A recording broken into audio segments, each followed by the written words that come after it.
So we're here at Content Marketing World with Clare Carr, the VP of Marketing at Parsley. Welcome, Clare. Thank you. Thanks for having me. Thanks for being here. So can you tell us a little bit about what Parsley is and does? Yes. So Parsley is an analytics solution, and we work with anyone that has a digital audience that they want to own.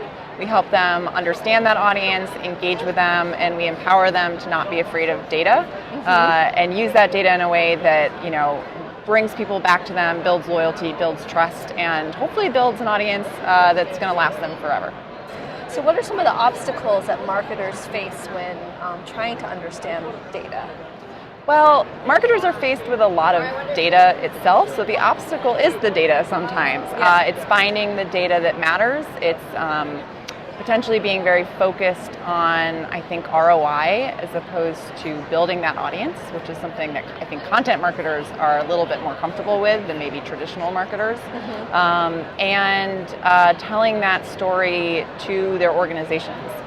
So one of the things we really focus on is helping people take data and telling a story internally too, right? Not just to their customers, but to their bosses or to their colleagues.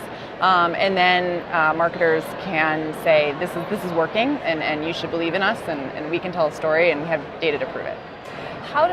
Thinking about data, how does that vary with each platform? Platforms in terms of social networks. Social networks, yeah, absolutely. So I think it varies not just by platforms actually, but more by audience and by topics. So we have seen some studies, we've done some studies across our network of data that's shown, with lifestyle content, 90% of readers are coming from Facebook. And with technology content, 60% of people are coming from Google. So we see platforms being very unique to the audiences you're trying to bring in. And I wouldn't say that there's a particular rule across all of them, but understanding your own audience and how they relate to each of those platforms is something we really encourage people to do. You were also telling me that different devices have different stories. Can you talk about that? Yeah. The devices, are similar to platforms that you have to think about how your audiences use them and how they affect what kind of stories they're going to read on them, what time of day they're going to read on them, what mode they're going to be in. So, we also looked at data for desktop versus mobile. And for instance, on mobile, Flipboard is one of the top 5 sources of readership to stories on publishing networks, right? And so if people are looking at big aggregate numbers, they can miss stuff like that. They can miss important places where their audiences are coming from, and they can miss opportunities to sort of dive deep into these very loyal, people that really get excited about their work. Right. Yeah, you actually wrote a blog post about traffic coming from Flipboard. So for people who haven't read that, can you maybe break that down a little bit? Yeah, absolutely. So at Parsley, we every couple months we look at external data sources or external referrals, to publishing websites, right? So this is people who are coming from social networks, from other websites online, from platforms, and from Google search and traffic, and compare them. Facebook and Google do tend to be sort of the powerhouses there, and they make up a big percentage of the audience. But when you look at, like I said, the aggregate numbers, you see these trends, and when you look at desktop versus mobile or different sort of breakdowns, you see these, other sites rise way quickly up, and Flipboard was one of them, and we found that really fascinating. And then we started asking our clients about it, mostly publishers, and a lot of them agreed. They said, this is a huge source of mobile traffic for us. It's something that we're starting to invest more in. It's something we actually had a client see the data and say, oh shoot, we didn't realize that. We need to get on Flipboard, which was fun. So, it's just exploring different ways to look at aggregate data and understand what trends you can take out of them. What other trends are you tracking right now? Good question. One of the interesting trends we saw recently was Facebook has surpassed Google as the biggest referral site to all of our publisher networks, and that's been true for about a year and a half. During the eclipse and during Harvey, Google spiked past Facebook. So we find that we like to track like what sort of topics people are going to search for themselves.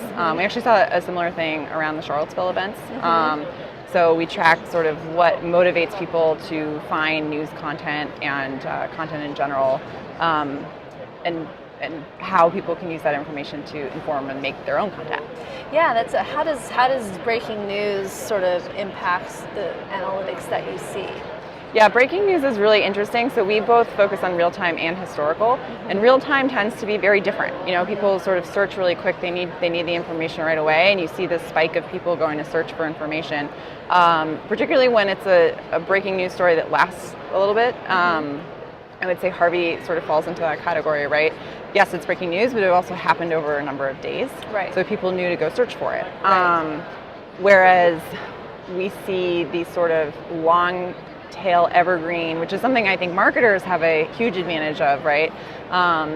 They don't necessarily need to compete with publishers for newsjacking or try to get in on that breaking news story. But the long tail stories have incredible lasting power. They bring in audiences from a more variety of sources generally, and they can be about, you know, such niche topics as well. If you're ranking for something on Google for a breaking news story, you're a big news publication, right? Like it's hard for other people to sort of wedge in there. So it's a very different you know, type of article and information that we're seeing in real time versus long tail. Right. What do you personally like to read? Let's see. I get to see a lot of the stories that sort of pop up to the top, and I find that really fascinating across our network. And I've become a big courts reader, and I love their app. It's a chat app. I really like to read. I actually really like Content Marketing Institute as like one of my business reads. I really like the Atlantic stuff. I mean, I know that's courts as well, but theatlantic.com. And I have an addiction to the New York Post as well. So, me and my Page husband. 6 or the whole thing? The whole thing, yeah. I'm a New Yorker, so it feels like a New York Post, New York Daily News. I like to see both sides of the story, but they're fun to read at night before I go to bed. So we say Flipboard is one place for all your passions. Like, what are your passions outside of work? My passion outside of work is definitely my son. It's a big one in my family, and we love to travel. And so anything I can sort of, you know, if you can combine parenting, travel, and New York in general, and things to do in New York, those are probably my big three. I think Flipboard can combine all those things. Yeah. My husband also reads me Flipboard articles at night, so that's something we share as a couple. Thank you so much, Claire, for your time. Yeah, thank you.